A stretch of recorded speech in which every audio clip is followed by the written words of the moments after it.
Bienvenue sur le rocher. Je vous laisse la paix, je vous donne ma paix. Je ne vous la donne pas comme le monde la donne, que votre cœur ne se trouble point et ne s'alarme point. Jean chapitre 14 au verset 27. Le monde parle beaucoup de paix. Paix intérieure, paix émotionnelle, paix mentale.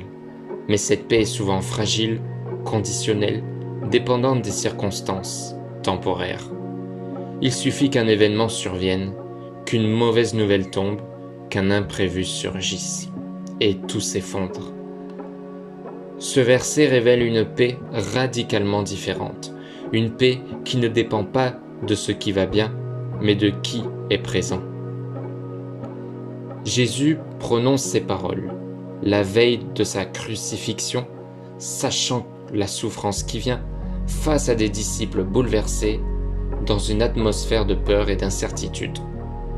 Ce n'est pas un discours théorique, ce n'est pas une parole prononcée dans le confort. Jésus offre la paix au milieu de la tempête, pas après qu'elle soit passée.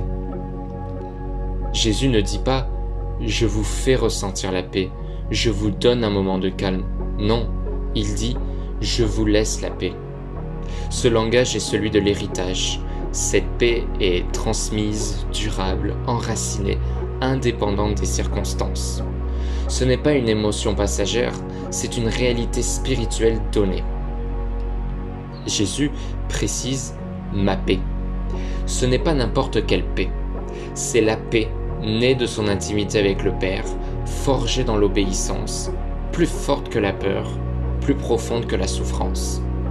Il ne nous donne pas une méthode, il ne nous donne pas une technique, il nous donne ce qu'il vit lui-même. La paix du monde dépend du contrôle, de la sécurité, de l'absence de problèmes, de la stabilité extérieure. Mais la paix de Jésus demeure même dans l'épreuve, subsiste dans l'attente, résiste dans l'incompréhension. Elle ne supprime pas le chaos extérieur, mais elle empêche le chaos d'envahir le cœur. Jésus ne nie pas l'émotion, il protège le cœur. Le trouble commence souvent dans la peur anticipée, dans la perte de repères, dans l'isolement intérieur, dans l'imagination du pire. La paix de Christ agit comme une ancre, une barrière intérieure, une stabilité profonde. Même quand tout bouge autour, le cœur peut rester gardé. Cette paix ne promet pas une vie facile, ne garantit pas l'absence de douleur, n'élimine pas les combats. Mais elle garantit la présence fidèle de Dieu, la solidité intérieure, la persévérance dans l'épreuve. La paix de Jésus ne protège pas ton confort, elle protège ton âme. Recevoir la paix de Christ, ce n'est pas faire plus d'efforts, tout comprendre, tout maîtriser. C'est cesser de lutter intérieurement, accepter de ne pas contrôler, rester connecté à sa parole et revenir constamment à sa présence. Cette paix se cultive dans la relation, pas dans la performance spirituelle.